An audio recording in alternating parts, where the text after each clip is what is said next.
Buenas tardes a todos y muchas gracias ponentes y asistentes a esta webinar de Vegenac Healthcare. Mi nombre es Pilar Sánchez y soy la responsable del Departamento Técnico de Vegenac Healthcare. Esta tarde presentaremos la guía Nutrición y lesiones cutáneas, un binomio indiscutible. Una guía muy interesante, clara, concisa y elaborada por excelentes profesionales que trabajan en los diferentes ámbitos sociosanitarios en los que se presentan estas lesiones.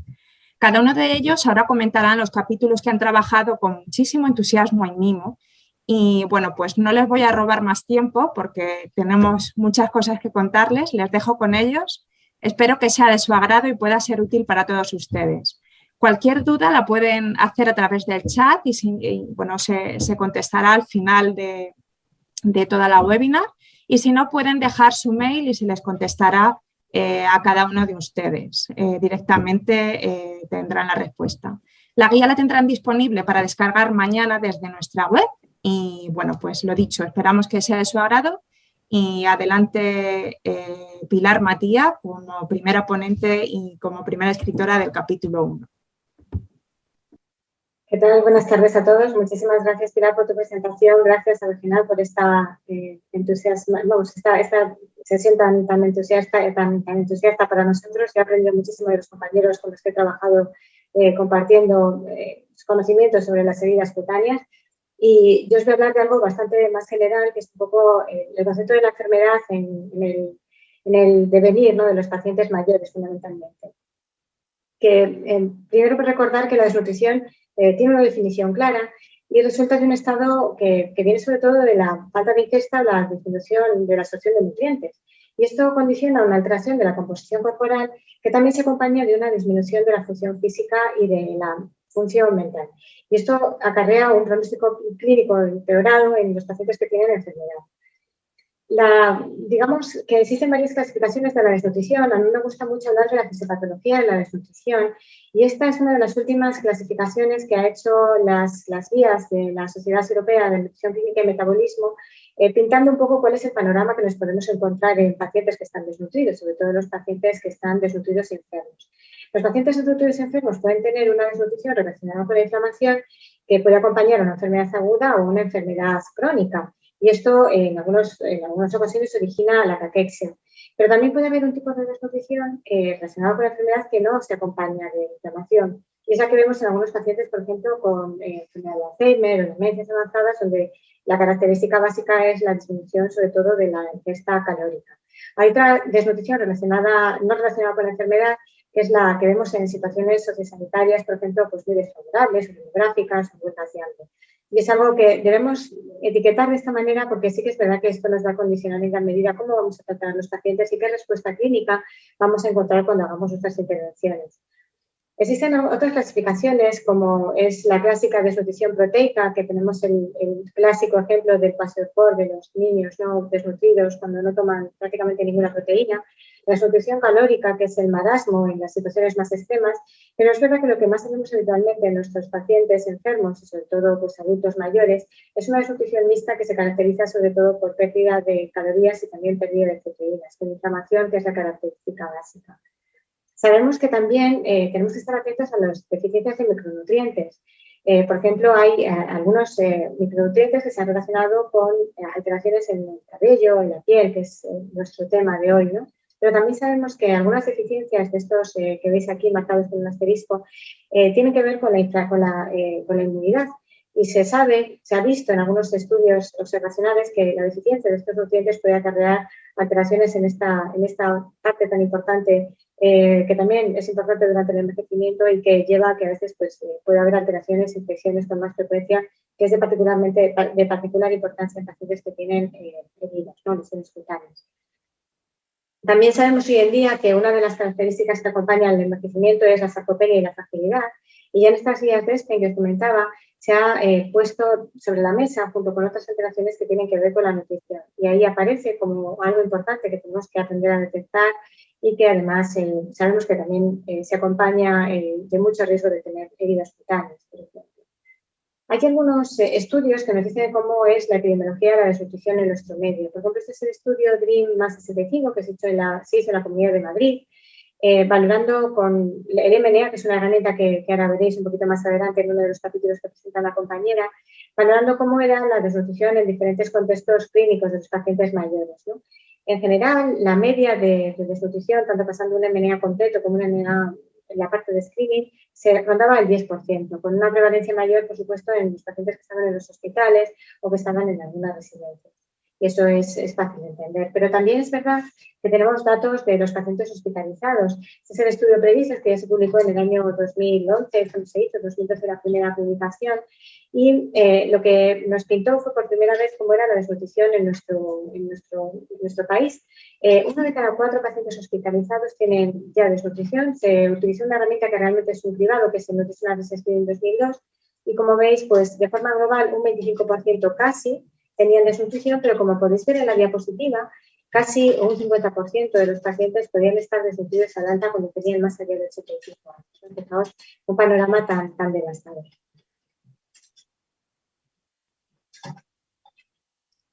Y cuando hablamos de las causas de desnutrición, tenemos que pensar siempre en 3 situaciones. Una es que falte ingesta, que los pacientes no puedan comer.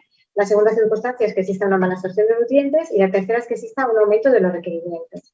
Esto lo ha recogido muy bien esta estrategia de diagnóstico de desnutrición, que son los criterios Lean, que habla, pues, sobre todo, nos habla de composición corporal por primera vez de forma muy clara, y nos dice que tenemos que mirarlo en todos los pacientes que queramos hacer el diagnóstico, pero también nos habla de la etiología, valorando la disminución de la ingesta, la mala absorción y la inflamación. ¿Qué pasa en los adultos mayores? Pues generalmente ellos tienen una disminución de la ingesta ligada a, por ejemplo, la aparición de disfagia, que puede ser de origen neurológico o algún otro tipo de trastorno, pero a veces simplemente aparece como consecuencia del envejecimiento, lo que llamamos disfagia. Y también es verdad que en estos pacientes se dan situaciones psicosociales o causas patológicas o algunas cosas fisiológicas que hacen que el paciente no ingiera los alimentos que necesita, ¿no? Hay disminución del apetito de forma general. Pero imaginaos lo que sucede cuando aparece además una herida cutánea. Aumentan de forma clara los requerimientos. Por lo tanto, tenemos un círculo perfecto para cerrar esa relación entre la desnutrición y la herida cutánea.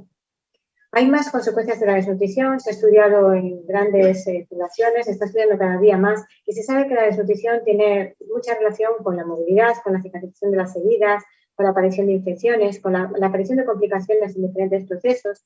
También hace que las convalecencias sean más prolongadas, pero también se asocia claramente con la mortalidad, con el aumento de la necesidad de tratamientos, duración de hospitalización y, por supuesto, aumentan los costes y disminuye la calidad de vida. También en el estudio PREDICE se recogieron cuáles eran los costes de la desnutrición, cuánto suponía el hecho de que un paciente ingresado estuviera desnutrido. Como veis en estas infografías, los pacientes que tenían desnutrición tanto al ingreso como al alta, o los que tenían desnutrición solamente al alta, los que se habían desnutrido durante el periodo de ingreso, la duración de la estancia media era mucho mayor. Y también en esta infografía inferior veis que el coste, que es la cantidad de euros gastados en ese proceso, era mucho mayor en los pacientes que tenían una desnutrición al alta y que habían tenido, pues eso, un periodo de hospitalización más abrupto con más evolución hacia un estado de desnutrición. Así que, ¿en qué se está trabajando hoy en día en gran medida? Pues en hacer un proceso integrador de la desnutrición en todos los hospitales y en los centros sociosanitarios. Lo primero que tendríamos que tener es el cribado de desnutrición. Ojalá en todas las instituciones tuviéramos un cribado de desnutrición sistematizado, ¿no? Después de esto tenemos que tener un plan de actuación. Lo más importante es, en este caso, valorar al paciente desde el punto de vista nutricional, que lleva muchas cosas, no solamente es hacer pliegues, hacer valoración de antropometría, composición corporal, sino también saber en qué situaciones particulares vive el paciente y en qué medida podemos hacer intervenciones eficaces, ¿no? Ya lo veréis un poquito a lo largo de los capítulos siguientes. Nosotros plantearíamos un tratamiento nutricional y, por supuesto, tendríamos que ir hacia una evaluación y una continuidad de los cuidados. Nunca debemos olvidarnos de que la desnutrición debe codificarse, debe quedar reflejado, porque es importantísimo que exista una integración entre niveles y que la información de la desnutrición de un paciente pase al nivel siguiente. Así que, bueno, en conclusión, la desnutrición relacionada con la enfermedad y las carencias de vitaminas y micronutrientes condicionan en gran medida el pronóstico clínico de estos pacientes mayores y que están enfermos. Además, estos aparecen como consecuencia de la enfermedad, pero también como consecuencia de cambios fisiológicos que acontecen con la edad. Es muy frecuente la desnutrición relacionada con la enfermedad en nuestro medio y un proceso de atención especializado y sistematizado nos vendría muy bien para empezar a eliminar esta situación tan frecuente. Es verdad que en este manual intentaremos sobre todo abordar el tema de la detección y el tratamiento de la desnutrición y sobre todo iremos enfocados a la prevención de la aparición de heridas y también intentar que la cicatrización sea precoz y que sea adecuada. Así que se requieren energía, nutrientes y no podemos olvidar el papel que algunos de ellos pueden tener como en forma de mononutrientes u otros nutrientes esenciales para la cicatrización. Y sin más, voy a pasar la palabra a mi compañera Elena Conde, que va a hablar sobre cómo estas deficiencias pueden afectar a la piel. Muchas gracias. Muchas gracias, Pilar, por esa excelente introducción. Y ahora vamos a ver en detalle qué es lo que ocurre en la piel. No nos interesa mucho hablar de la piel normal, porque la realidad es que, bueno, los problemas sobre todo están asociados al envejecimiento, pero sí es cierto que es importante entender las diferentes capas de la piel y cuál es su función. Aquí tenemos una piel normal con la epidermis, que es la capa más superficial, es la que está en contacto con el medio y no tiene vasos. Se nutre de lo que le llega por la dermis. En la dermis tenemos colágeno, fibras elásticas que mantienen la densidad y la elasticidad tan importantes de la piel y tiene muchos vasos. Y por debajo ya está la epidermis, que es el tejido graso que, además de funciones como mantener el calor, también nos sirve de almohadillado. Pero, como he dicho, esto es una situación ideal, una barrera perfecta que no solamente tiene función protectora física, sino que tiene muchísimas funciones, entre ellas hay que destacar la función inmunológica. Pero la realidad es que con la edad todas estas capas se van adelgazando y no solamente eso, sino también su funcionamiento es peor. Funcionamiento desde las proteínas, tenemos menos colágeno, menos fibras elásticas, pero también esos vasos son de peor calidad, por lo que la nutrición que llega a esas células que nos protegen en la piel, pues va a ser peor, tanto a las células, a los fibroblastos, a los queratinocitos, como a toda la actividad inmunológica de la piel. No solamente necesitamos energía para mantener la piel, sino también micronutrientes que ya sean antioxidantes, que nos ayudan a protegernos del daño solar, que es un daño que tenemos todos los días, o otros nutrientes que son fundamentales para ayudar a las diferentes enzimas de nuestro organismo a tener su actividad diaria. ¿Y cuál es la relevancia de los déficits nutricionales en la piel? Por un lado, ya sabemos que necesitamos un aporte energético para todas las diferentes funciones del cuerpo, pero sí es cierto que en la piel son especialmente importantes los micronutrientes como los minerales o las vitaminas. De hecho, hay patologías de la piel que son consecuencia del déficit de esto y también cuando ellos faltan se ve claramente tanto en la piel como en el pelo o en las uñas. De hecho, cuando falta el hierro tenemos caída de pelo, alteraciones en la lengua, en las uñas, y el zinc, que después del hierro es el oligoelemento más frecuente del cuerpo, también es fundamental porque cuando falta tendremos dermatitis o también problemas en la cicatrización de las heridas. Las vitaminas son fundamentales. De hecho, por ejemplo, cuando falta la vitamina C, que es tan importante para mantener y regenerar el colágeno, pues nos encontraremos con situaciones como petequias, equimosis. Y ya con respecto a macronutrientes como las proteínas o la grasa, las proteínas son fundamentales para regenerar toda esa matriz extracelular y además también es fundamental mantener una presión oncótica adecuada para no tener edema, porque todos sabemos que el edema implica una peor cicatrización.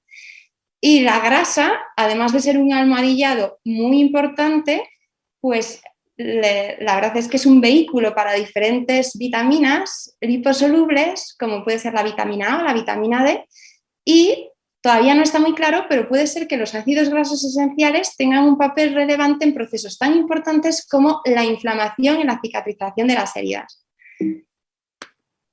Y hablar de déficit nutricional en personas mayores y heridas nos hace pensar directamente en las úlceras por presión. Y de hecho, esto es así, es lo que vemos en la práctica clínica diaria y diferentes estudios están orientados en esta línea. Está claro que necesitamos macronutrientes, pero también esencial micronutrientes como los que acabamos de comentar para una adecuada función de las diferentes enzimas, ya que en este estado catabólico, como es tener una úlcera en el que es tan necesario generar tejido nuevo, es tan importante aportar grasas, glícidos y también proteínas como dar esos minerales o vitaminas fundamentales. Y una adecuada nutrición también es muy relevante para otro tipo de heridas. Sin embargo, por ejemplo, sobre herida en pierna se ha estudiado menos sobre esto y en el momento actual no está muy claro cuál es la relevancia real de estos déficits nutricionales en la cicatrización de las heridas, pero sí es cierto que estos pacientes normalmente, en muchos casos, tienen obesidad, que está asociado con una malnutrición, son pacientes que por su inmovilidad a veces tienen menor acceso a una alimentación más variada y las nuevas líneas de investigación tienen que ir por la vía de identificar cuándo sería interesante hacer aportes nutricionales y si estos aportes, incluso en casos en los que no hay carencia, pues nos podrían ayudar a esas funciones enzimáticas, inmunológicas de la piel en momentos tan importantes como la necesidad de generar tejido para cerrar una herida. Y después de haber hablado de la piel más en detalle en relación a la nutrición, ahora Lucía Manzanedo nos va a hablar de la importancia de la valoración nutricional. Muchas gracias, Elena. Ahora mismo lo más relevante, una vez habiendo visto hasta ahora los capítulos anteriores, es empezar a darle forma, sobre todo al primer capítulo en el que hemos visto cuál debería de ser la secuencia a la hora de poder determinar o ver qué pacientes pueden estar en situación en riesgo de desnutrición, como nos había dicho Pilar. Por lo tanto, vamos a hablar de la valoración del estado nutricional de los diferentes pacientes, ¿vale? Como os iba comentando, sobre todo, Pilar nos lo había dicho, implementar el proceso estructurado de los cuidados nutricionales, ver cuáles son las intervenciones que vamos a tener que realizar en cada una de las instituciones y de los centros, tanto en atención primaria como sociosanitarios, y qué tratamiento vamos a poder aplicar para poder revertir esta situación. Los planes de cuidados nutricionales tenemos que partir de la base del conocimiento de los antecedentes, de las diferentes medidas antropométricas que veremos también en el capítulo 6 y qué determinaciones y qué herramientas necesitamos para poder hacer esa valoración dietética y esa valoración de la situación nutricional en conjunto. La European Nutrition for Health Alliance insiste en la importancia de realizar, sobre todo, y partir de la base de un cribado para detectar si hay un riesgo o realmente puede haber una situación de desnutrición y para poder continuar elaborando una valoración nutricional. Es importante la necesidad que haya una continuación en todos los cuidados nutricionales, en todos los diferentes servicios de salud, ya sea que el paciente lo recibimos en la primera consulta en atención primaria o bien el primer contacto que tengamos en hospitalización y de qué manera vamos a derivar a este paciente y una situación nutricional a, por ejemplo, un centro sociosanitario o simplemente a su domicilio. La ENA recomienda 4 fases para poder implementar este proceso que tiene que estar estructurado y que tiene que estar siguiendo siempre unas guías de evidencia en todos los centros. El cribado tiene que ser aquel que cada institución decida, pero que sirva sobre todo y que esté enfocado en determinar o identificar aquellos individuos o bien que van a estar en riesgo que tienen desnutrición y sobre todo aquellos los que se van a poder beneficiar de un correcto cuidado nutricional. El plan de cuidados tiene que ir enfocado, como todos sabemos, al paciente, pero no podemos olvidar a los cuidadores y a las familias. Y sobre todo tenemos que tener en cuenta el entorno económico y social. Importantísimo. Tenemos que ver cuáles son esos requerimientos nutricionales que nosotros hemos estimado y de los que tienen carencias. elaborar un plan terapéutico para asegurar esas ingestas que en muchos casos son muy inadecuadas y que generan este desequilibrio nutricional y monitorizar todos los resultados de las intervenciones que vayamos a poner en práctica, de esas intervenciones que nosotros estamos elaborando desde el primer momento en que hemos detectado estos déficits. Tenemos que hacer una evaluación periódica para o bien ajustar el plan que hemos establecido porque no conseguimos el objetivo que pretendemos o por ver cómo va siendo esa evolución. El proceso de cribado nutricional tiene que estar siempre implementado de manera que podamos monitorizar adecuadamente todas las actividades en el contexto de calidad y acreditación. ¿Cuáles son esas herramientas? Evidentemente, lo más importante va a ser, y no puede ser de otra manera, el personal tiene que estar formado.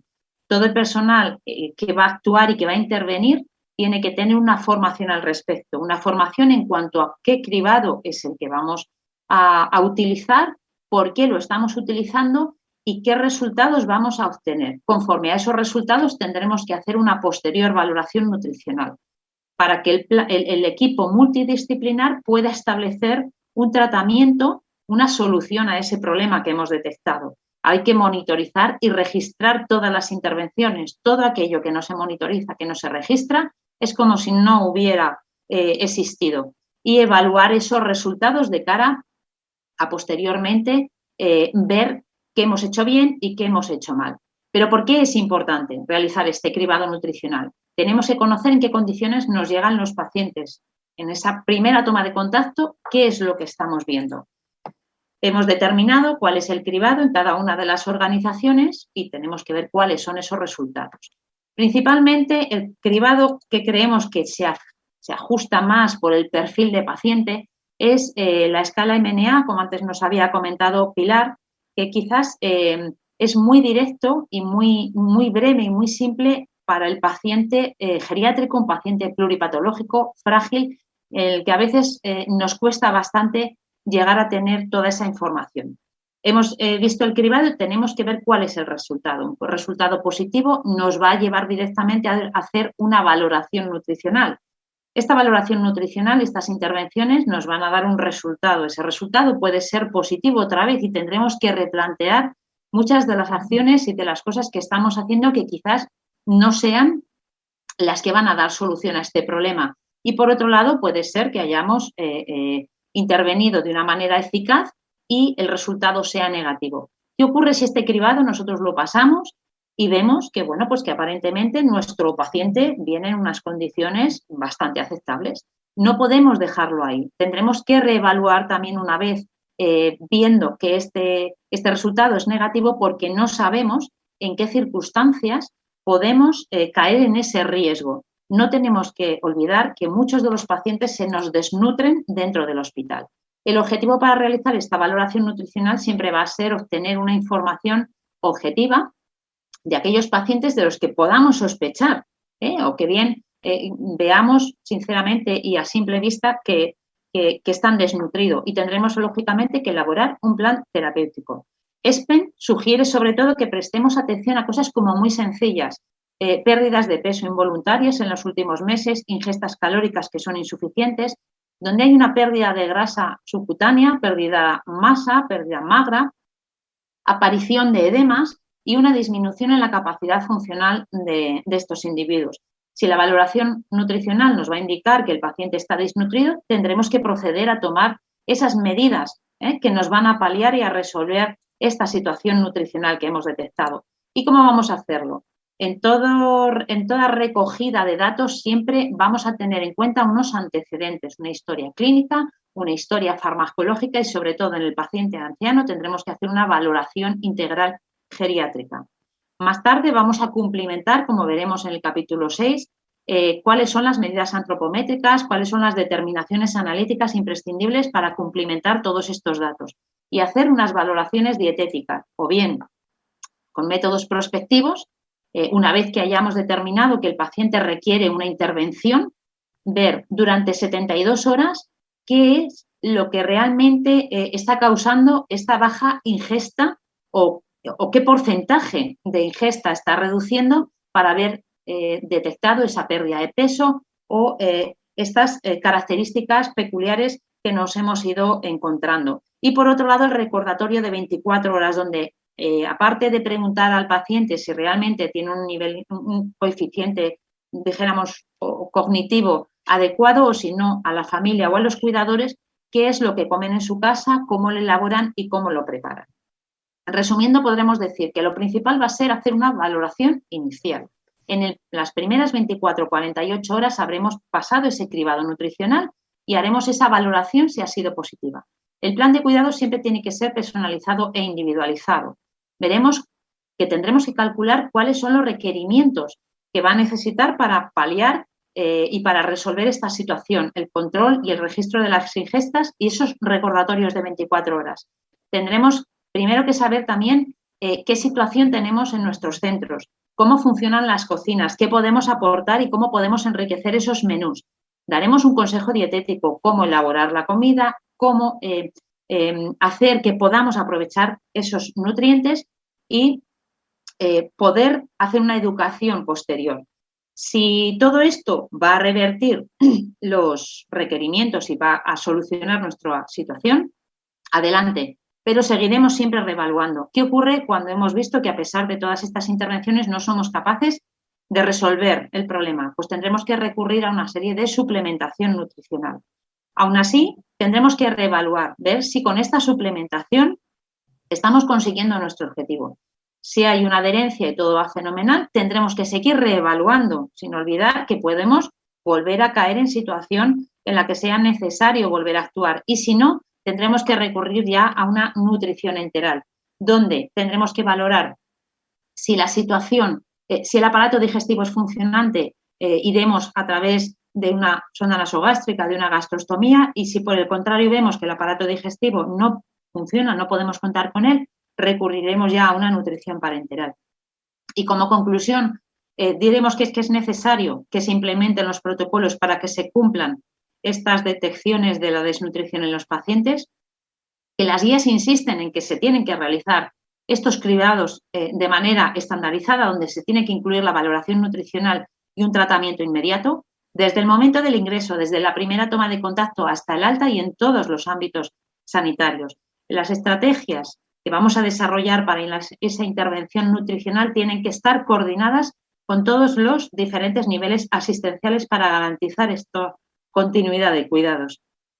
Es esencial monitorizar, registrar en las historias clínicas electrónicas para tener acceso todas las intervenciones que hemos ido realizando y detectando para poder revertirlas lógicamente lo antes posible y que se pueda evaluar los resultados en términos de eficacia, de eficiencia y de efectividad.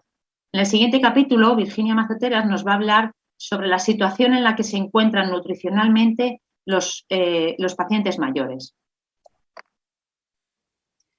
Muchísimas gracias a Lucía por su presentación.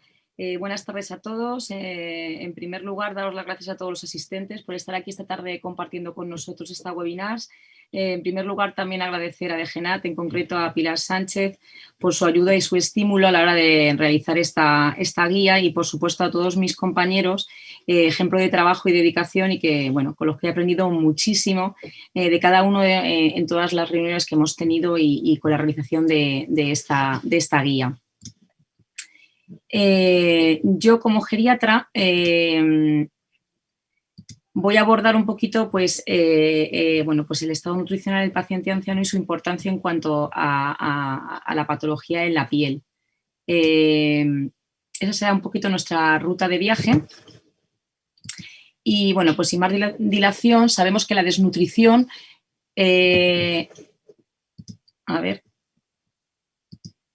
la desnutrición es un problema de primer orden en paciente adulto mayor, en el añoso, sobre todo en los muy mayores, que van a presentar, como todos sabemos, múltiples enfermedades asociadas, una alta carga de comorbilidad y una polifarmacia secundaria a todo esto, que va a acarrear muchísimos problemas. Como bien decía Pilar, la doctora Matías, la desnutrición proteico-calórica, la malnutrición mixta es la más frecuente en el paciente adulto mayor, siendo pues uno de los principales síndromes geriátricos con una prevalencia que puede llegar hasta el 79% medido en distintos niveles asistenciales. los efectos muy variados, como hemos ido hablando durante todas estas charlas anteriores, pero sobre todo a nivel de morbimortalidad y sobre todo de costes económicos. Un estado nutricional precario aumenta la morbimortalidad y de ahí su importancia que nos comentaba Lucio del cribado y sobre todo del seguimiento. El estado nutricional está condicionado por el propio envejecimiento, tanto físico como social, tanto cognitivo y como ambiental, y tenemos que tenerlo muy, muy identificado. Además, el envejecimiento per se va a acarrear unas deficiencias nutricionales muy importantes. Hay déficits nutricionales como micronutrientes, macronutrientes, proteínas, fibra, calcio, y tenemos que tenerlos muy identificados. En el envejecimiento hay cambios en la composición corporal. Hay una pérdida de densidad ósea y de masa muscular, la llamada sarcopenia. Además, está asociado a cambios sensoriales, una desregulación del apetito, de la sed. Hay veces que hay una dificultad importante a la hora de la elaboración de las comidas. A nivel de tracto digestivo también hay cambios en el envejecimiento de forma fisiológica, como es la reducción en la secreción de ácido gástrico, en la absorción del hierro o la vitamina B12, la serostomía, también provocada por muchísimos fármacos como los diuréticos, el estreñimiento o un enlentecimiento de la peristalsis. También hay una clara disminución en la ingesta y a veces esas enfermedades agudas o crónicas reagudizadas hacen este aumento de catabolismo y, por supuesto, los distintos cambios sociales que pueden acarrear la edad anciana y que tenemos que tenerlos muy identificados. Por tanto, es un determinante principal de salud, de independencia y de calidad de vida en el adulto, que es lo que los geriatras abogamos. Siempre ese grado de independencia es lo que tenemos que intentar mantener. La desnutrición incrementa la posibilidad de ese deterioro funcional, de ese declinar físico. Por tanto, tenemos que evitar esa disfunción muscular, porque eso está visto y más que evidenciado que prolonga estancias hospitalarias y es responsable de aparición de lesiones en piel, como hemos visto anteriormente, ensombrece muchísimo el pronóstico y además de ensombrecer el pronóstico hay un mayor gasto sanitario. ¿Cómo tenemos que hacer, cómo identificar a estos pacientes? Pues identificarlos de forma precoz, detectarlos y poderlos así implementar medidas terapéuticas específicas y adecuadas, como con nuestra evaluación geriátrica integral. De esta forma es nuestro elemento diferenciador en cuanto a identificar qué paciente está en riesgo y dentro de esta evaluación geriátrica integral, con todos los cambios físicos, cognitivos, sociales y ambientales, tenemos que evaluar, por supuesto, la situación nutricional. Debemos de hacer un cribado del riesgo nutricional, si realmente ha habido un descenso o no en la ingesta, si hay una pérdida de peso o hay una enfermedad asociada que pueda estar acusando esta desnutrición. Muy importante las medidas de cribado nutricional, como decía nuestra compañera Lucía, sobre todo el MNA en el paciente anciano, siendo el gol estándar a la hora de detectar desnutrición. Y una vez que hemos detectado a este paciente en riesgo, hay que promover esa intervención nutricional con unos objetivos claros, decidir vías y frecuencias con una selección de fórmulas adecuadas. Y lo más importante es la monitorización, si no, no tendría sentido haber hecho nada. Esa monitorización para intentar integrar estos cuidados en los distintos niveles asistenciales.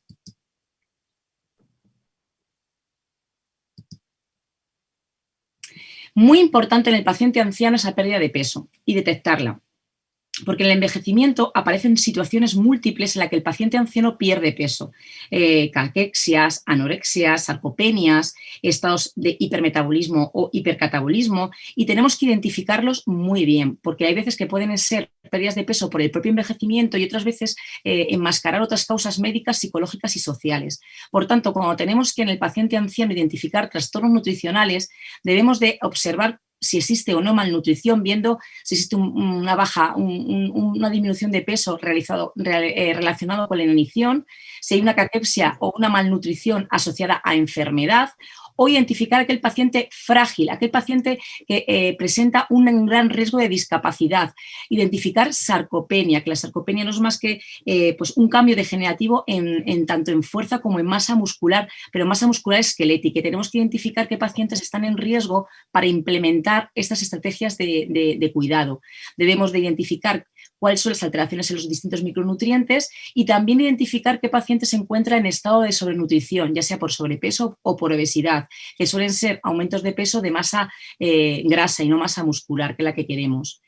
Entonces, en cuanto a la ingesta alimentaria, tenemos que ver qué porcentaje está relacionado con enfermedades agudas o cuáles están relacionados con problemáticas sociales, pacientes que no pueden realizar esas comidas o no pueden hacer la compra de calidad.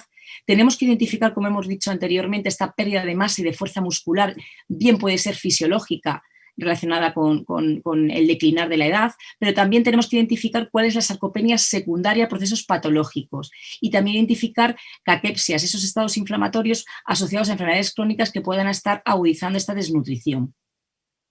En los pacientes ancianos es muy importante ver el estado de la cavidad oral.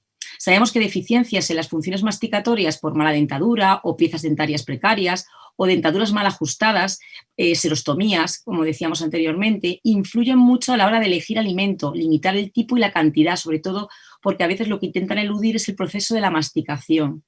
Y el otro ente importante es la disfagia orofaringe en el anciano.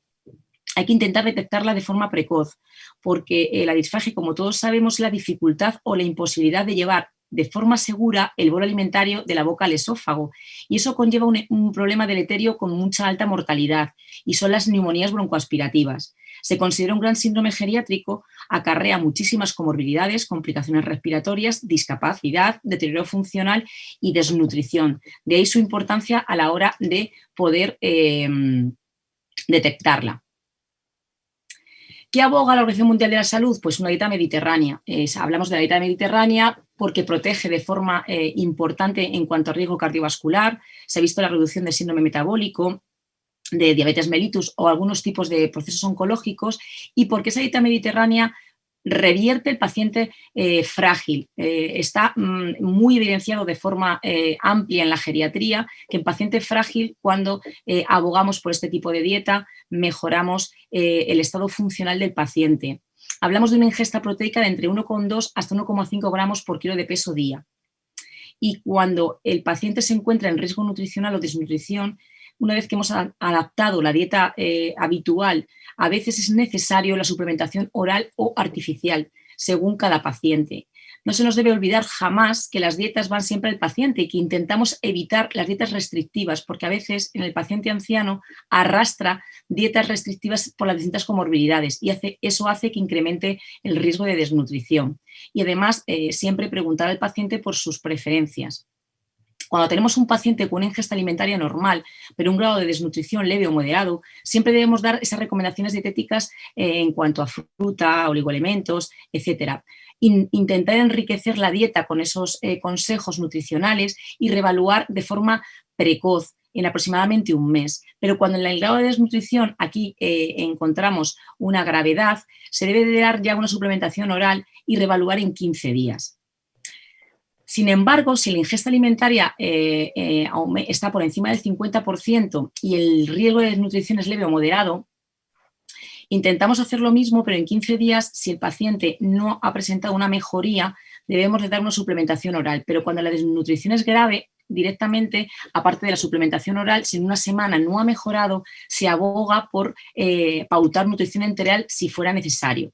Y en aquellos pacientes, en cuanto a que la ingesta alimentaria es por debajo del 50% y el riesgo de desnutrición es moderado, la suplementación oral se debe de reevaluar y a la semana, si no ha mejorado, plantearnos ya la nutrición enteral. Y en aquellos en los que la ingesta sea baja y la desnutrición sea grave, pues se debe de plantear la nutrición enteral desde el inicio. Lo importante siempre es la monitorización precoz de este tipo de pacientes para ver que realmente va todo como nos gustaría y como el paciente precisa. Es muy importante en el paciente anciano hablar de desnutrición y piel. Como bien ha comentado nuestra doctora de dermatología, es muy importante la nutrición en la piel.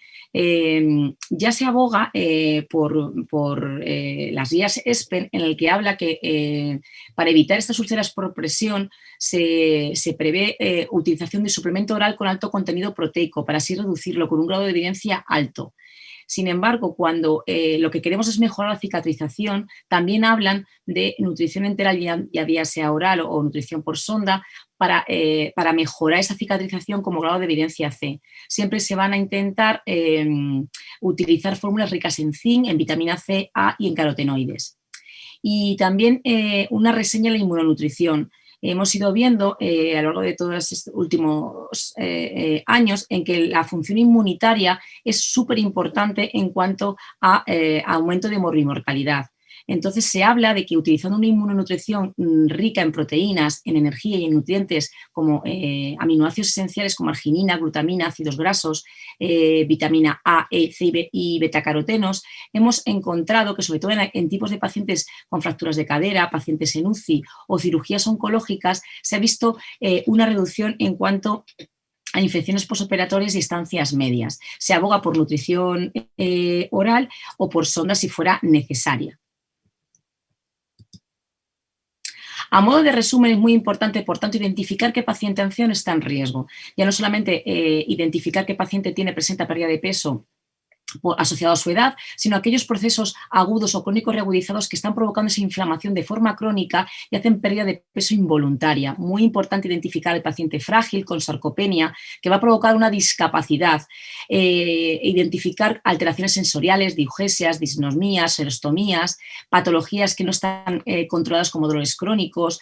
Muy importante tener identificados todos los fármacos que toma el paciente, que a veces suelen provocar astenias y anoresias muy marcadas, visualizar muy bien su esfera social, si realmente hay posibilidad de una buena alimentación o si trastornos depresivos, deterioros cognitivos.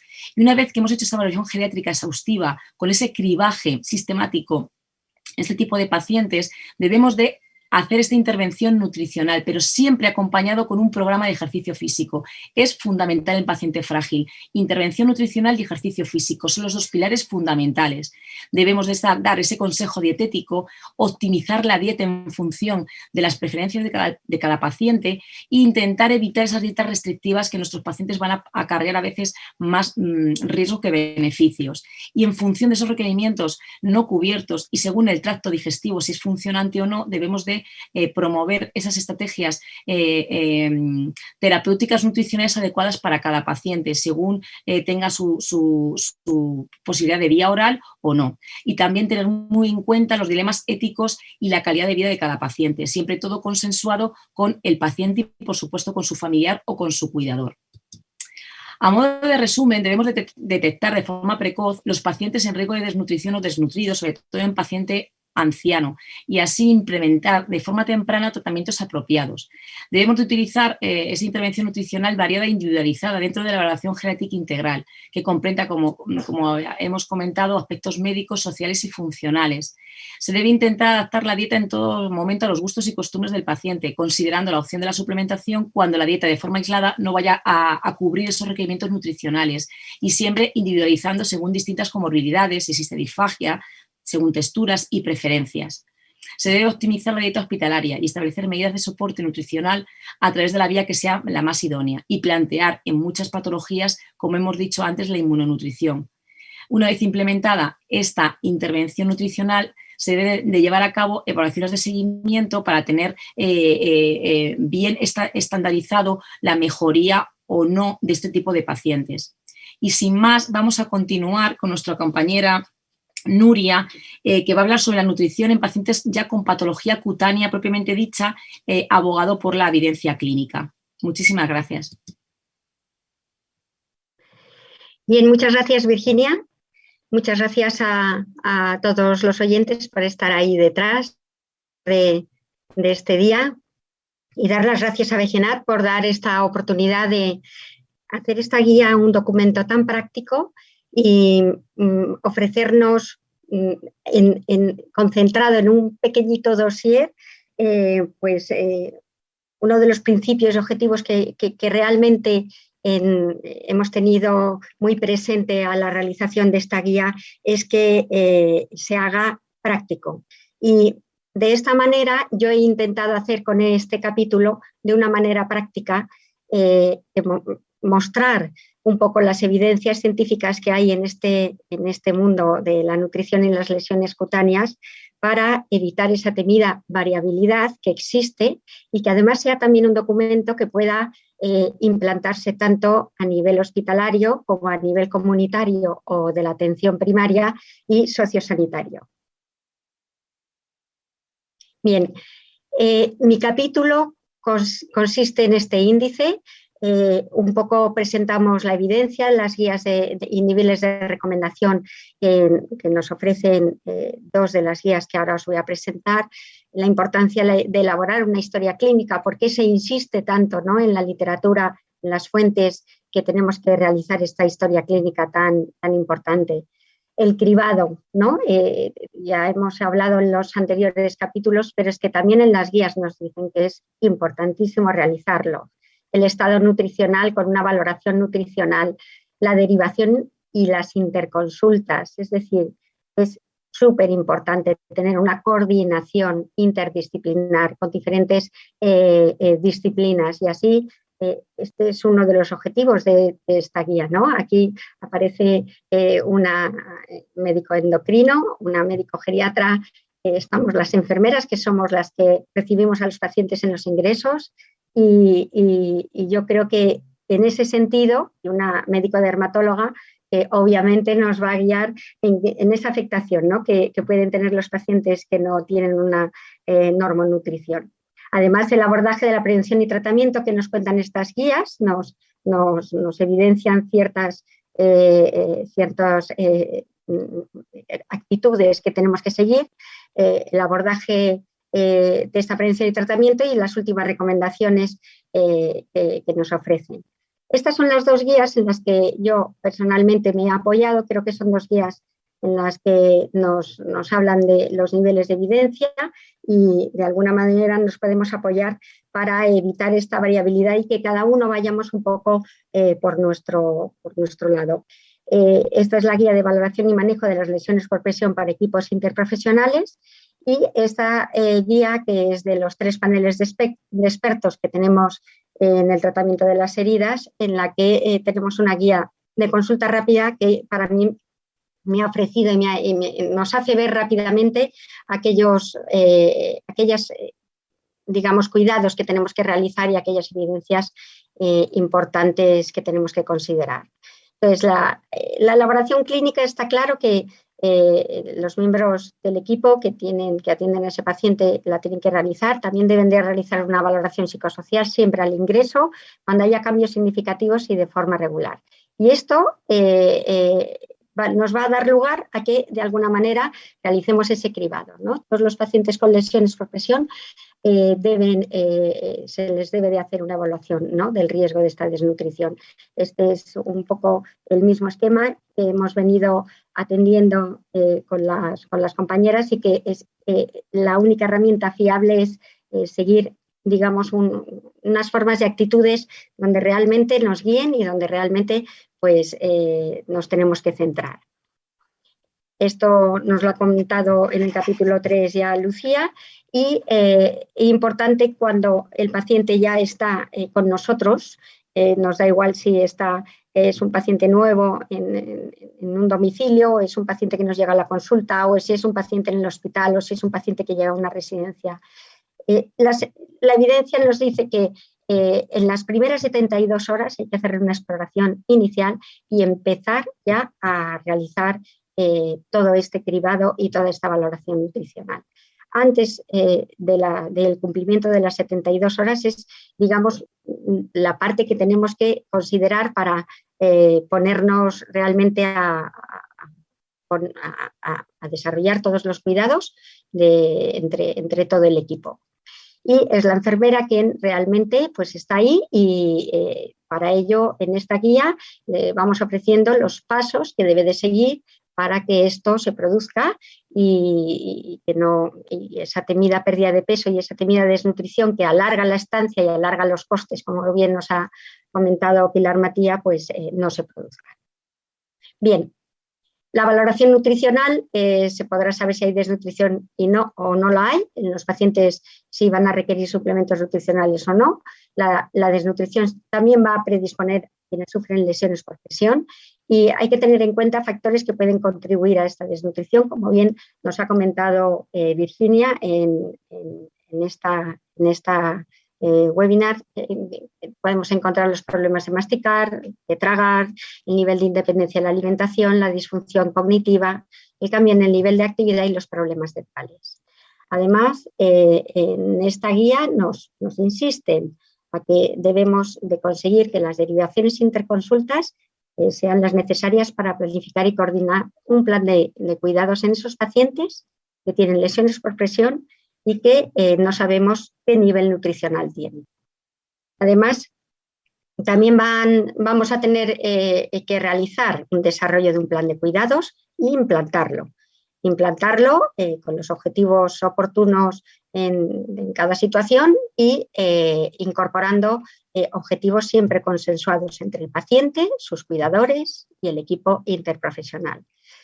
Esto va a dar lugar a que exista esa atención experta que va a garantizar que quienes intervengan tengan la formación adecuada. No puede intervenir alguien que no conozca de ese paciente o que no controle en esa problemática nutricional que puede estar desarrollando. La responsabilidad tiene que ser compartida, tiene que haber un liderazgo colaborativo, es decir, cada vez, y esto es así, nuestros pacientes que ingresan están con altísimo riesgo de desnutrición y muchos ya vienen desnutridos. Entonces, tenemos que coger ese problema rápidamente y ponernos a ello sin demorarnos, ¿no? Sin que vayan pasando los días de estancia o los días en el domicilio hasta tener pues, algo concluyente y empezar a intervenir. La optimización de la profesión, la función y el ámbito de la práctica de cada persona es importantísimo. Yo creo que el liderazgo y esta optimización de la profesión es lo que va a determinar los resultados en ese paciente. Por lo tanto, insto a que realmente intervengamos lo antes posible y de una manera buena y hacer que funcione, ¿no? Que haya un grupo eficaz y que realmente con las interconsultas se vaya resolviendo cualquier derivado que veamos que está alterado o cualquier problema que sea ya evidente. Estas son, en las guías ESPEN habla de proporcionar un plan terapéutico nutricional a los pacientes con riesgo de UPP para evitar que se formen y los pacientes con UPP para facilitar su cicatrización. También en estas guías nos hablan que es muy interesante en que el paciente que ya tiene una lesión cicatrizada va a ser mucho más vulnerable a que se le realice, a que se desarrolle a lo largo de ese tiempo pues otra úlcera por presión o otra lesión cutánea. Por lo tanto, tenemos que registrarlo y estar en alerta para que realmente tengamos esto muy en cuenta. El aminoácido de la arginina es objeto de especial atención en la literatura encontrada por su efecto beneficioso para la curación de las heridas por presión. Tenemos aquí 2 estudios que demostraron que con un suplemento de arginina, el tiempo necesario para que una herida de este tipo cicatrice por completo se reducía casi a la mitad. Así que son 2 ensayos clínicos, 2 ECAs en las que se apoya la evidencia y bueno, pues está ahí ya los primeros pasitos sobre este beneficio. Para la prevención hay que optimizar esa ingesta de energía y de proteínas. Nos tenemos que adelantar porque, como bien ha dicho la doctora Elena Conde, si ese paciente no está bien nutrido, probablemente desarrolle esa lesión cutánea o esa UPP antes de lo que nos esperamos. Así que debemos de tener algún registro y algún dato paramétrico en la que podamos ver esas necesidades que tiene el paciente y ofrecerle comidas fortificadas o suplementos nutricionales orales, hipercalóricos, hiperproteicos, además de la dieta convencional, aquellos pacientes que ya están desnutridos o en riesgo y que no consigan los requerimientos de energía y proteínas con una dieta convencional. Y para el tratamiento, bueno, pues no me voy a meter más en ello porque ya lo hemos hablado, estos son un poco los requisitos que se necesitan y bueno, pues nos hablan de que el ofrecimiento de suplementos nutricionales orales, como venimos diciendo, pues son necesarios para que esto se produzca, ¿no? Bien, y como últimas recomendaciones ya, pues utilizar la herramienta inicial de valoración de riesgo para reevaluar de forma regular, no es, además de antes de las 72 horas hay que ir reevaluando, como bien también ha dicho Lucía Manzanedo, desarrollar y aplicar de forma integral y sostenible programas formativos interprofesionales de manejo de las lesiones por presión y en estos programas estar incluido el aspecto de la nutrición, ya no solamente dirigidos a general al personal clínico, sino a los estudiantes de las diversas especialidades sanitarias, etc. Y incorporar a todos los del equipo, incluso a los técnicos auxiliares de enfermería, bueno, pues para que nos adviertan, este paciente no come, la bandeja se la llevan de la habitación llena, etcétera. Es decir, esto es un trabajo de equipo y así tenemos que cada uno asumir un poco nuestra colaboración. Evaluar todos los conocimientos y actitudes, destrezas de los profesionales sanitarios que en lo referente de la valoración y el manejo de las lesiones insisten en estas guías en las que debemos de formarnos, por eso nosotros también hemos aportado este granito de arena para dar estas herramientas para poder actuar de una manera fiable y de una manera científica, con rigor. Las organizaciones e instituciones deben impulsar y ofrecer los recursos necesarios para integrar estas buenas prácticas de manejo para las lesiones y abogar por una mejor inversión para el manejo de estas lesiones como prioridad estratégica. Y aquí se incluye todo el apartado de la nutrición que estamos viendo tan necesario y tan determinante, ¿no?, para las lesiones cutáneas. Un poco para concluir ya mi tema, la atención al paciente con úlcera por presión en lesiones cutáneas debe de realizarse siempre desde una perspectiva interdisciplinar, donde cada profesional aporte su conocimiento con un modelo centrado en la persona, donde la enfermera es la primera en tener ese contacto con el paciente, sepa realizar una valoración integral y no restringir a una visión focalizada nada más que en esa propia lesión, sino integrarla en que es un paciente con herida.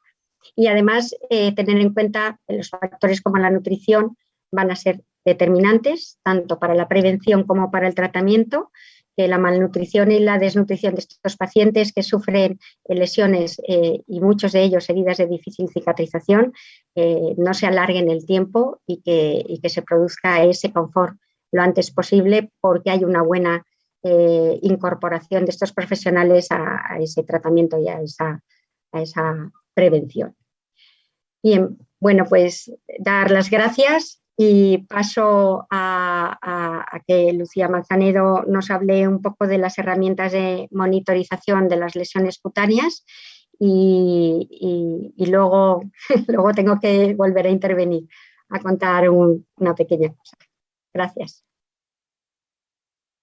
Gracias, Nuria. Y bueno, pues ahora en el capítulo siguiente, este capítulo, bueno, pues pretende ser quizás el más dinámico, el con el que se puede interactuar mucho más, porque hemos considerado que todas estas herramientas y todos los conocimientos que vamos poniendo en práctica, pues no podemos hacerlos a libre albedrío, sino que tenemos que hacerlos siguiendo unas pautas y que realmente seamos conscientes de la importancia de hacerlo. Vamos a hablar sobre todo de los parámetros antropométricos. ¿Cuáles son? ¿Qué son esos parámetros antropométricos y por qué es necesario llevarlos a cabo? ¿Qué exploraciones complementarias vamos a poder hacer? La importancia, sobre todo, de añadir y de concienciar a los clínicos, a los facultativos, de que en una simple analítica que se vaya a pedir simplemente desde la urgencia o en esas primeras analíticas que son necesarias a la hora de tener una información mucho más completa, necesario sobre todo incluir una serie de parámetros que nos van a ayudar a poder cumplimentar toda la información que vamos recopilando. Ver qué otro tipo de herramientas podemos tener en cuanto al análisis de composición corporal y después algo importante que nos venía comentando Nuria es la situación nutricional del paciente con herida. Pero ¿qué vamos a saber o cómo vamos a evaluar y hacer un seguimiento y un control de esa herida? Ella es la que después nos va a dar estas pautas y estas nociones sobre la escala PUS. Los parámetros antropométricos o la antropometría nos van a ayudar a evaluar y a detectar esa situación de desequilibrio nutricional que podemos encontrar en los pacientes. Nos va a informar de la situación de los diferentes compartimentos y de las estructuras corporales. Todos conocemos los índices más habituales para calcular o para ver un poquito a simple vista esta situación, que son el peso y la talla, en la que hemos incluido en la guía una serie de links, una serie de enlaces para que todos sepamos cómo realmente se tienen que pesar a los pacientes y cómo se tienen que tallar. ¿Qué ocurre en las instituciones? Muchas veces, bueno, pues tenemos pacientes geriátricos muy frágiles con un grado de dependencia importante, que además hace mucho tiempo que no se han pesado ni se han tallado, ni siquiera las familias son capaces de saber cuánto peso han perdido. Cuando vas a los domicilios, ellos refieren que el pantalón tienen que utilizar 2 o 3 agujeros más de ese cinturón, pero no son capaces de decirnos cuánto peso han perdido, y por eso es necesario saber en qué condiciones se tiene que hacer.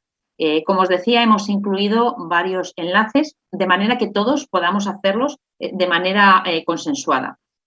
En las instituciones podemos disponer de sillas báscula. Hay veces que, bueno, que incluso hasta las grúas pueden dar esa opción de poder pesar a los pacientes, pero nos encontramos con pacientes muy espásticos que no mantienen la bipedestación, que somos, o sea, es muy complicado el llegar a saber el tallaje, y por eso hemos facilitado una serie de fórmulas, una serie de situaciones en las que, trasladadas determinadas medidas a una serie de tablas, podamos ser capaces de manera bastante aproximada a saber cuál es la talla. Estamos hablando, por ejemplo, de la fórmula de Chunlea, a la hora de poder medir desde esa rodilla a ese tobillo, de qué manera podemos hacer una estimación de la talla, o bien el cálculo de la estatura midiendo desde el hueso del codo hasta el hueso de la muñeca, y una vez sabiendo la edad, la persona, si es una mujer, es un hombre, lo podremos trasladar a las diferentes tablas que nos van a dar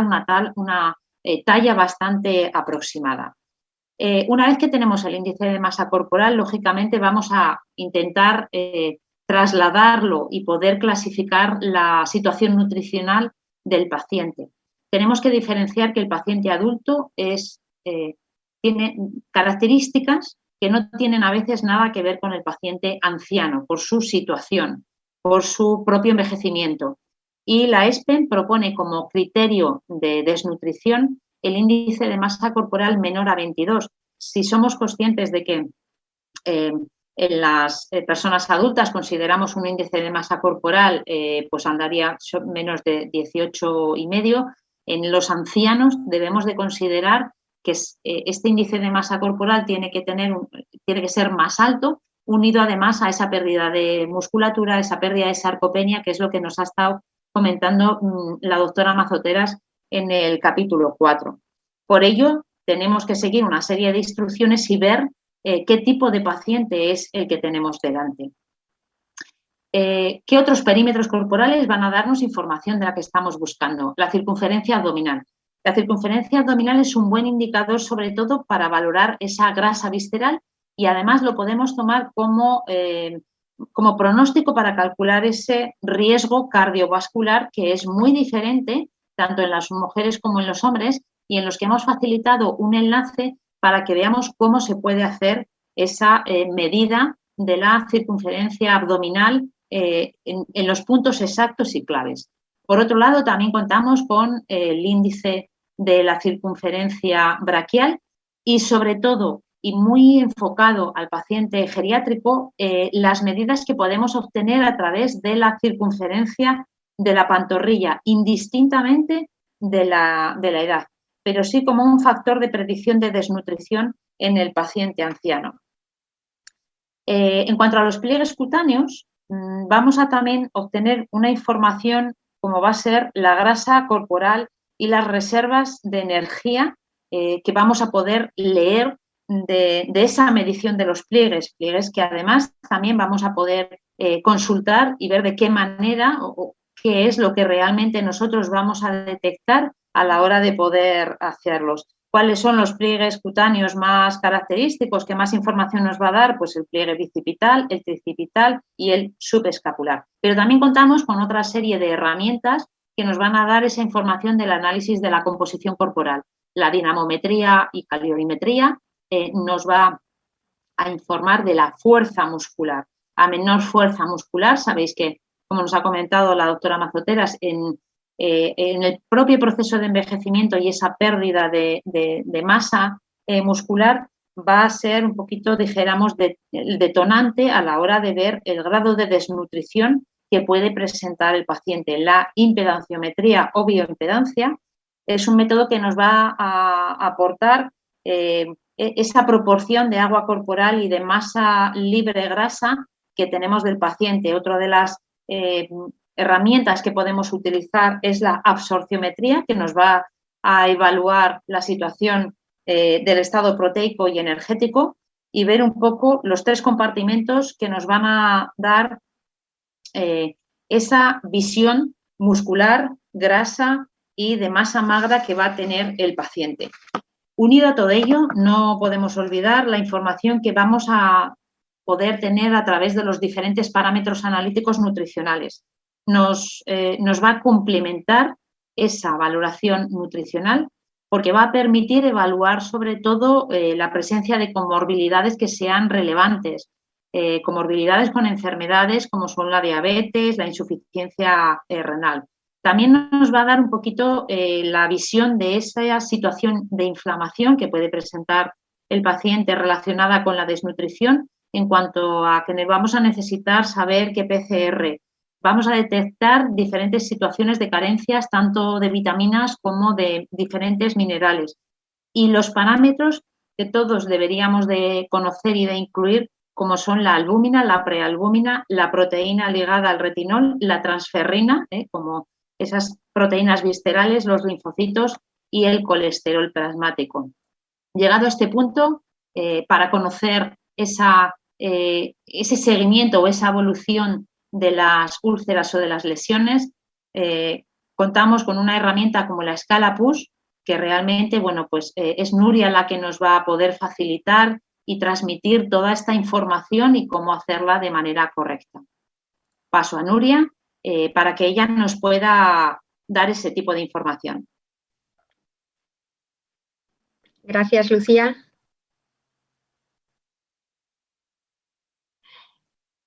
Bien, pues claro, después de todos estos instrumentos que nos ha avanzado Lucía, pues queda hacer una monitorización de esa herida, ¿no?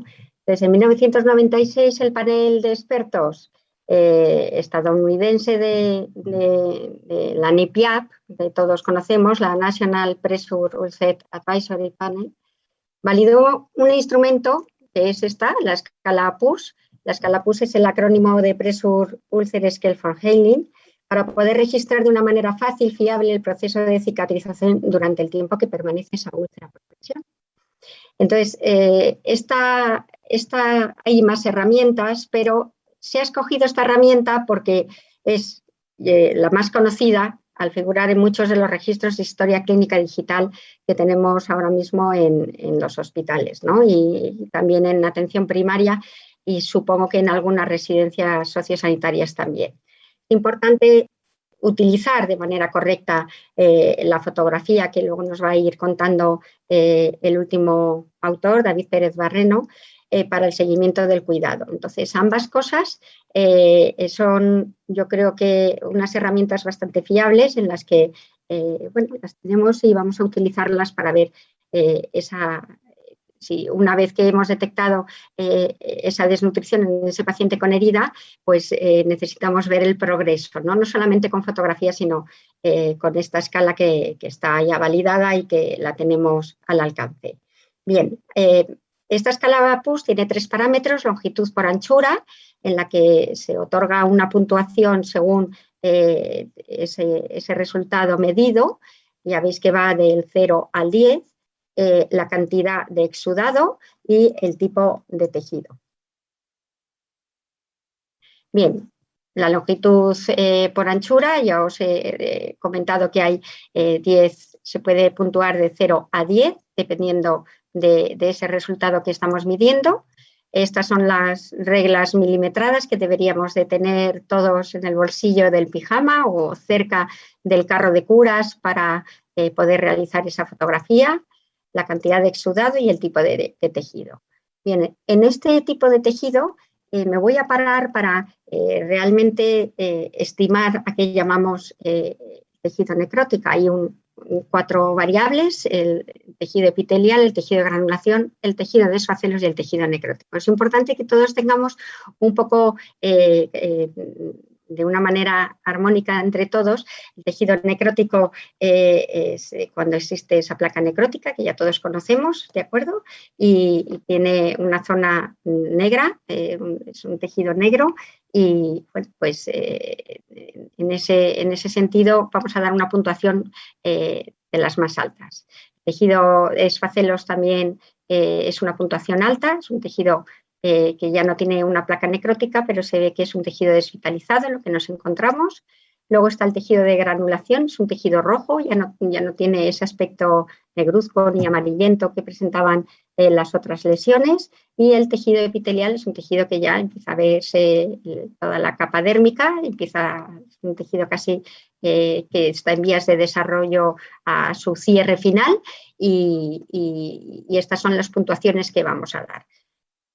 Bien, la propuesta de registro de parámetros de la evolución de la herida, esta la proponemos nosotros aquí en esta guía. Hemos hecho un poco una recogida de esos datos tan importantes. Nosotros hemos puesto aquí la visita 0, 1 mes, 3 meses, pero realmente si nosotros vamos a tener el paciente ingresado en una planta de agudos, igual tendríamos que poner segundo día o a las 72 horas, tercer día, cuarto día, quinto día. Quiere decir que estas columnas van a variar dependiendo de ese paciente donde va a estar ingresado.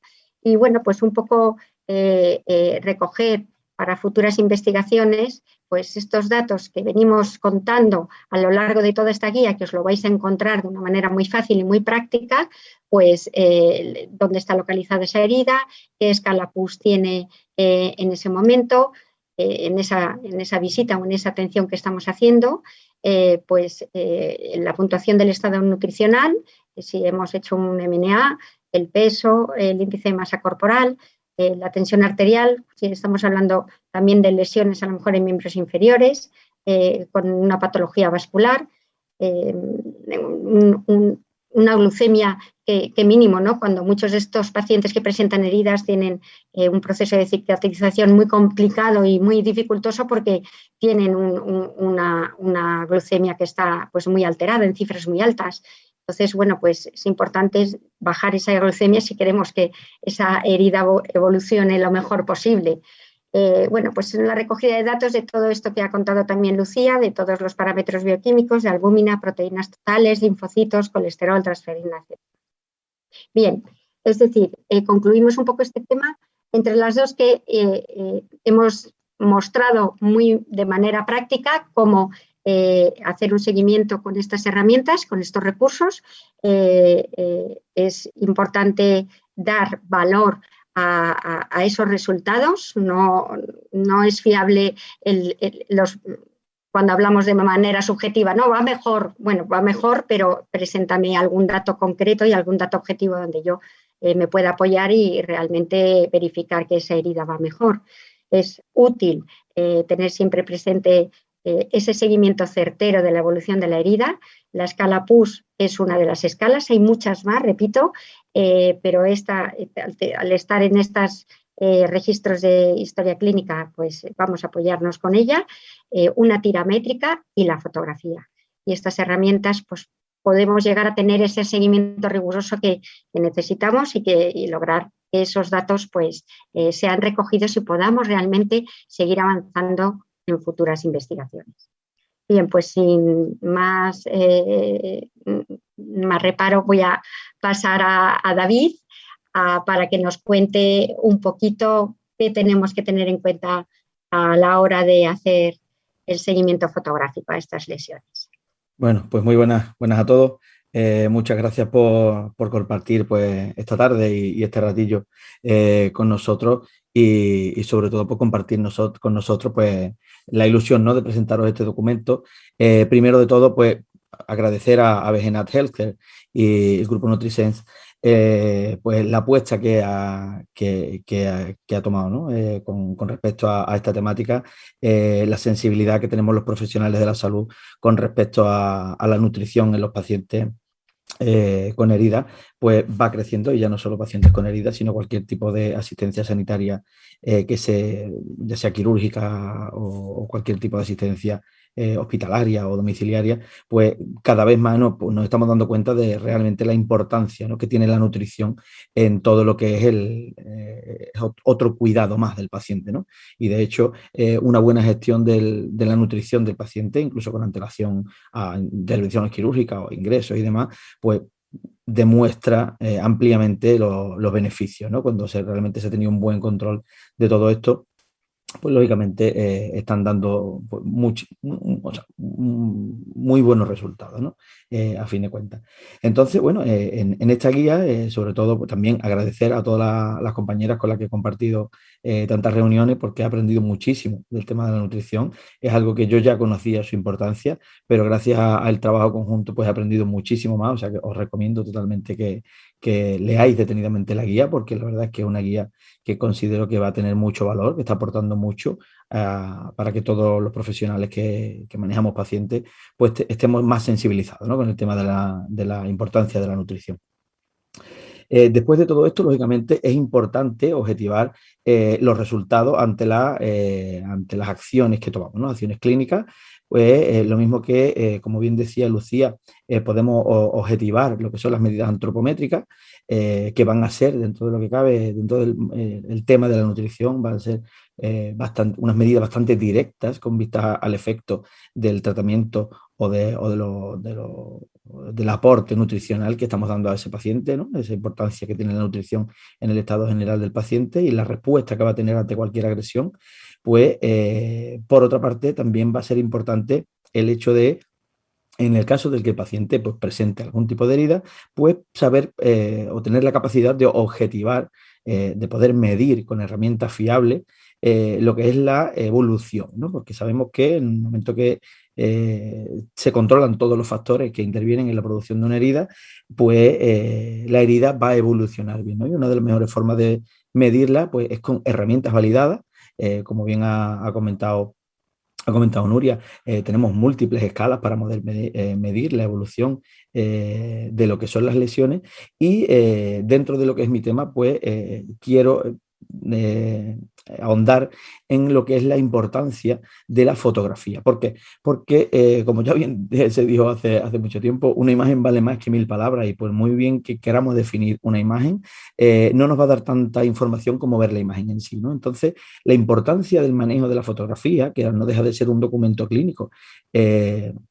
pues cada vez, gracias a Dios, con las nuevas tecnologías y las nuevas cámaras, los nuevos objetivos, el nuevo manejo digital de todo lo que es la imagen, pues nos está aportando una ayuda pues, de un tremendo valor, ¿no? Entonces, quiero, como fin a esta guía, darle pues, la importancia que realmente puede tener la fotografía, ¿no? Aquí tenéis pues, un índice más o menos somero de lo que se trata en el capítulo, y lo que intento en este capítulo es pues que sepamos manejar bien la herramienta fotográfica que tenemos en nuestras manos, que normalmente pues por historia, pues por tecnología, lógicamente lo primero que nos llegaron pues fueron unas cámaras tipo reflex, tipo mirrorless, al poco tiempo, pues ha ido evolucionando. Las cámaras bridge, lógicamente las cámaras compactas cada vez han tenido mejor resolución, y una de las cosas que no se nos puede perder de vista es que siempre la mejor cámara va a ser la que tengamos a la mano, ¿no? Entonces, debido a la evolución, ya últimamente estos últimos años, lo que son la calidad en sí de la fotografía que tienen nuestros móviles ha aumentado exponencialmente. Ya no hace falta tener que estar cargando con una reflex a un domicilio de un paciente para poder hacer una fotografía, con lo que se nos mejora mucho en lo que es el acceso a esta tecnología, a esta generación de estos documentos clínicos tan importante como es la fotografía de una herida, pues en nuestro mismo teléfono móvil, ¿no? Hoy en día pues tienen incluso varias lentes que pueden permitirnos pues, sacar fotografías con más detalle, con más resolución y todo eso. Entonces, una de las cosas más importantes es el fundamento físico de la fotografía.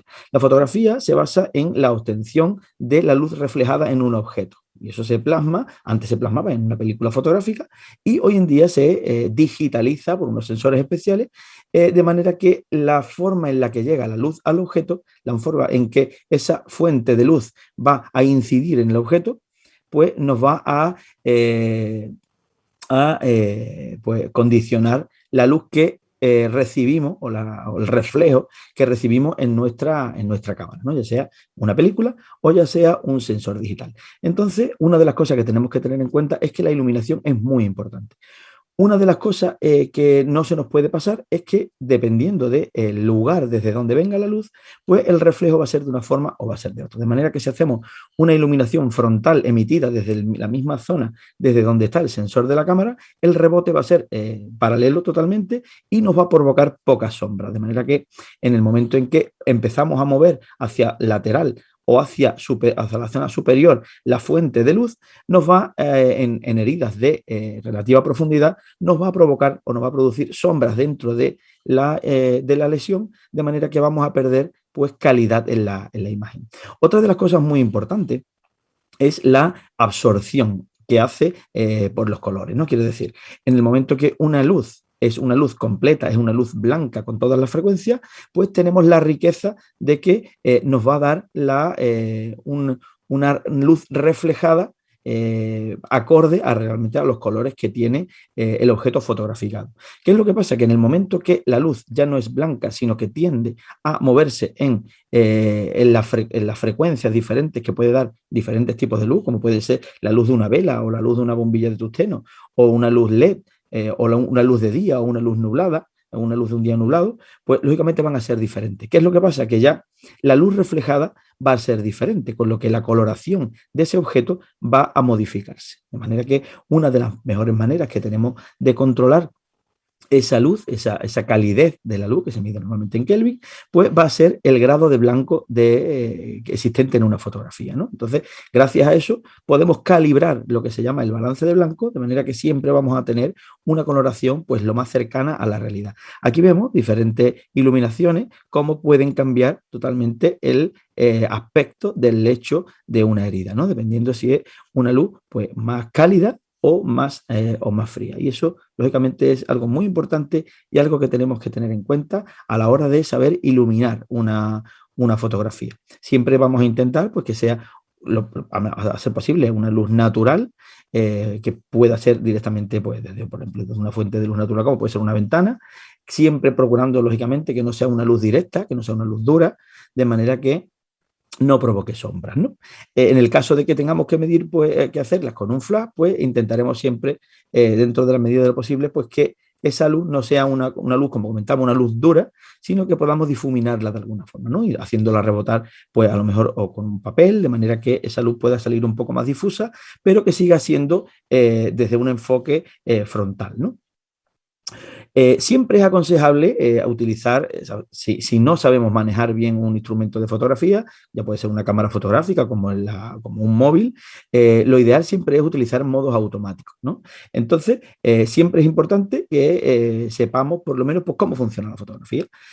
Por una parte, aquí en la parte izquierda, superior izquierda, tenemos lo que se llama la apertura de diafragma.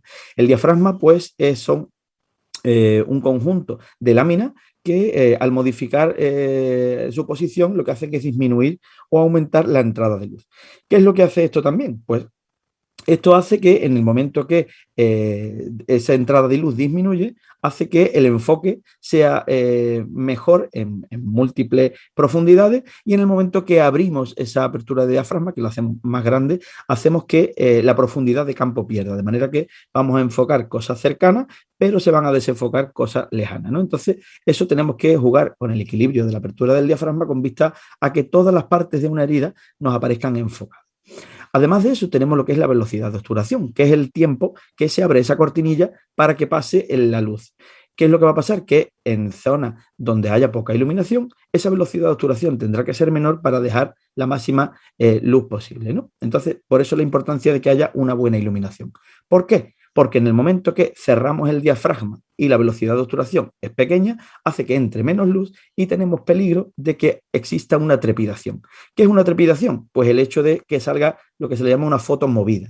Eso va a hacer que perdamos detalle a la hora de una fotografía. Entonces, tenemos eso que manejarlo bien y eso normalmente pues, se puede evitar de varias formas.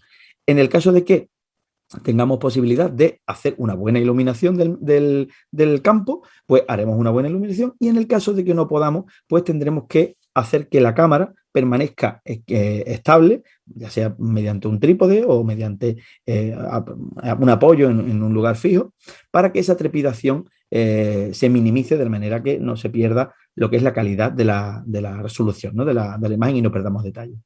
Otra de las cosas importantes a la hora de hacer una fotografía son las referencias visuales. ¿Qué quiere decir? Cuando hacemos una fotografía es muy importante, lógicamente, que veamos la herida en detalle, pero también es importante saber exactamente dónde está la herida y qué relación tiene en el miembro afectado, ¿no?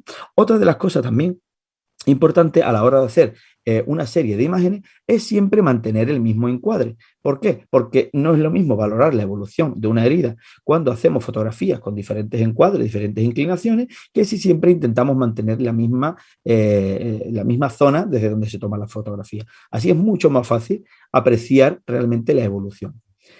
Una de las cosas que no puede faltar en una fotografía es el uso de un testigo métrico. ¿Por qué? Porque el testigo métrico nos va a ayudar a la hora de hacer mediciones de la lesión y, lógicamente, también a la hora de realizar un registro certero. ¿Por qué? Porque en ese testigo métrico vamos a tener que anotar la fecha de realización de esa fotografía.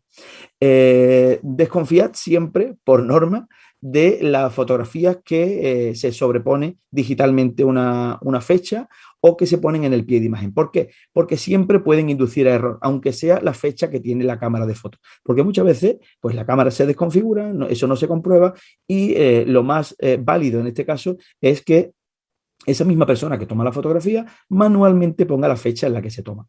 Es muy importante también que ese testigo métrico no aparezcan datos del paciente.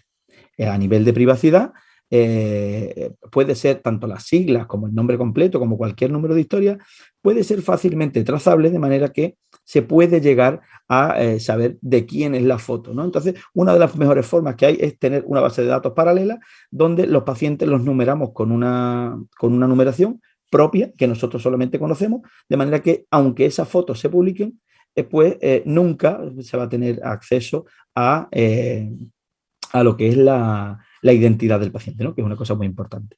A la hora de nombrar esos archivos, lógicamente tenemos que tener la precaución de nunca guardar datos ni en la carpeta ni en los archivos que sean datos que puedan dar a conocer lo que es la identidad de un paciente, de manera que una de las formas de identificar que proponemos pues es hacer una concatenación de elementos que nos van a dar mucha información con respecto a la herida, ¿no?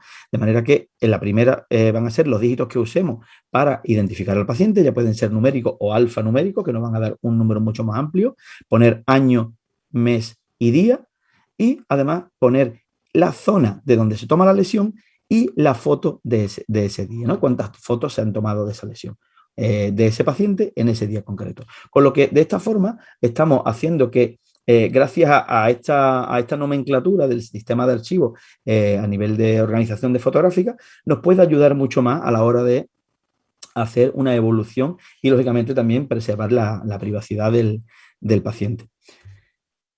Muy importante también a la hora de los ajustes es intentar pues, no usar filtros macro, objetivos macro ni modos macro, porque hacen que se distorsione en cierta forma lo que es la lesión y la imagen, con lo que realmente nos puede provocar un problema a la hora de tomar conciencia espacial de lo que es la herida.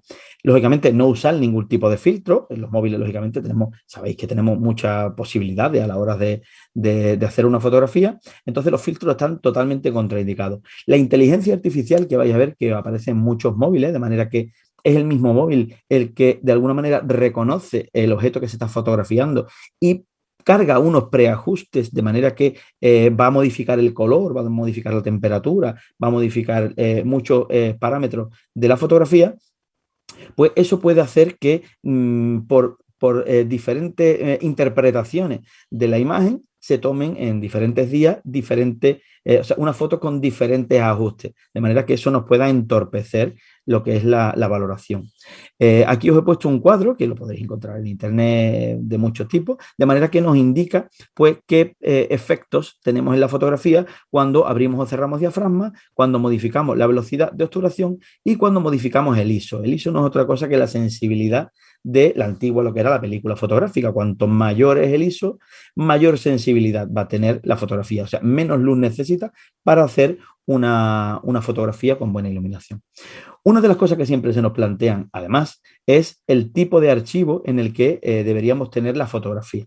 Entonces, siempre es aconsejable, lógicamente, utilizar cámaras que puedan permitir lo que se llama el negativo digital, que es el formato RAW, pero a falta de este archivo, que es el más deseable, porque a la hora de corregir fotografía, pues siempre es mucho más, nos permite mucho más trabajo. JPG o PNG o TIFF pueden ser los modos más aconsejables. Siempre tenemos que tener en cuenta que la fotografía no deja de ser un documento clínico, que tenemos que pedir un consentimiento informado para el hecho de recoger una fotografía que lógicamente va a estar en la historia de ese paciente y que los usos posibles que le podemos dar a esta fotografía tienen que estar reflejados en el consentimiento informado y normalmente suelen ser investigación, o sea, fines para investigación o incluso fines para docencia. En el caso de que la fotografía vaya a tener o a conllevar una publicación, ya sea en revista o en póster o en congreso o incluso en redes sociales, que nunca es lo más aconsejable, pues tiene que tener un consentimiento expreso de la persona, del paciente del que se toman esa fotografía. Una de las cosas que tenemos que tener en cuenta, como os he dicho antes, es el nombre del archivo, el uso de un testigo métrico, precaución, lógicamente, en usar el móvil como almacenamiento. Las fotografías de los pacientes no deben permanecer en un teléfono móvil, dado que el teléfono móvil se puede perder y perdemos la foto y podemos perder, ponemos en juego la seguridad de los datos de ese paciente. Tenemos que tener en cuenta también que muchas veces los mismos teléfonos móviles hacen copias de seguridad de esas fotos y esos servidores no van a ser seguros, no van a ser servidores encriptados, ni van a ser servidores que están en Europa o en España, de manera que no están sujetos a la normativa de protección de datos, con eso tenemos que tener mucho cuidado. Siempre tenemos que intentar almacenar, tenemos que obligatoriamente usar un almacenamiento encriptado, tenemos que usar aplicaciones que realmente nos aseguren que esa toma de datos o esa imagen en ningún momento puede ser interceptada por un tercero. Cuanto antes, lógicamente, necesitaríamos pues una herramienta que nos permita que esa imagen pase a la historia de salud digital lo antes posible, porque ahí nos aseguramos que esos servidores pues van a ser seguros, ¿no? Lógicamente, en el caso de que esto no sea posible, pues deberemos saber y deberemos manejar programas de encriptación de manera que podamos asegurar la privacidad de estos pacientes. Es muy importante desactivar lo que son las copias de seguridad en la nube, como he comentado antes. Una cosa que no nos damos cuenta muchas veces y es el geoposicionamiento de la foto, el hecho de que una foto en sus metadatos, que no dejan de ser unos datos que dan información sobre cómo se ha tomado esa foto. Hay veces que aparece el posicionamiento, de manera que pues el hecho de que cualquier persona pueda interceptar esa foto y leer esos datos de posicionamiento, directamente le está diciendo dónde está ese paciente, con lo que tenemos un problema de seguridad importante. Y también el tema de inteligencia artificial, porque mucho funcionamiento de esa inteligencia artificial se basa en que esa imagen pasa a un servidor, el servidor la interpreta y te manda los resultados, de manera que en el momento que se sube esa foto, perdemos el control sobre esa foto. Es necesario incidir en la importancia de, lógicamente tenemos un uso bastante amplio de aplicaciones de mensajería tipo WhatsApp, en la que nos hemos acostumbrado a manejarla y que tenemos que tener claro que son aplicaciones que no son seguras. Las copias de seguridad que se hacen de las conversaciones se hacen en servidores no seguros y servidores en las copias que no se hacen encriptadas, de manera que esas fotografías pueden ser interceptadas y pueden ser robadas. Entonces, lógicamente, tenemos ahí un agujero de seguridad importante.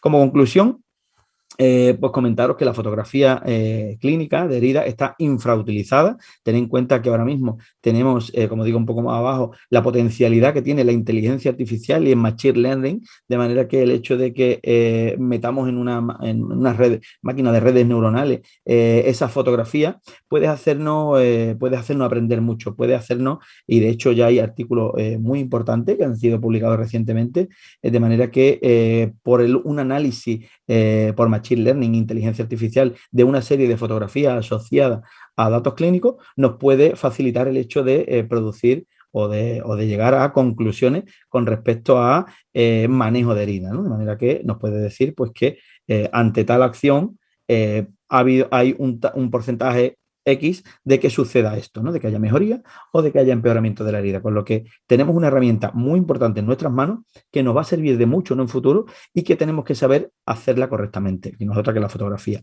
Un buen registro fotográfico nos va a ayudar mucho a nivel de investigación y a nivel de evolución, y lógicamente va a ser una forma de monitorizar la cicatrización. Es un monitor muy valioso que nos va a dar muchísima información, que ya incluso hay pues programas que nos pueden servir incluso a cuantificar la cantidad de tejido y de tipo de tejido que hay en cada herida, con lo que la evolución se puede medir de mucho más, con mucha más facilidad. Y pues eso, no olvidar que no dejan de ser datos clínicos, que tenemos que guardar la confidencialidad y la seguridad en el manejo de estos archivos, y que tenemos lógicamente que manejar esta tecnología pues de la manera más diligente posible. Y nada, doy paso a Pilar. Bueno, pues muchísimas gracias a todos. Ponencias súper interesantes y esperamos que sean muy útiles para todos aquellos que habéis estado conectados y para todos aquellos que estén interesados. A partir de mañana tendremos disponibles el acceso y la descarga de estas guías que nos han presentado también pues todos, como comentábamos, todos los profesionales que han intervenido en su elaboración, un buen consenso de todos ellos desde el punto de vista multidisciplinar, que es lo que queríamos recoger desde el principio. Y nada, bueno, pues por las horas que son y porque nos hemos atrasado un poquito, daros las gracias a todos, ponentes, asistentes, compañeros de estar aquí. Y nada, pues muchísimas gracias.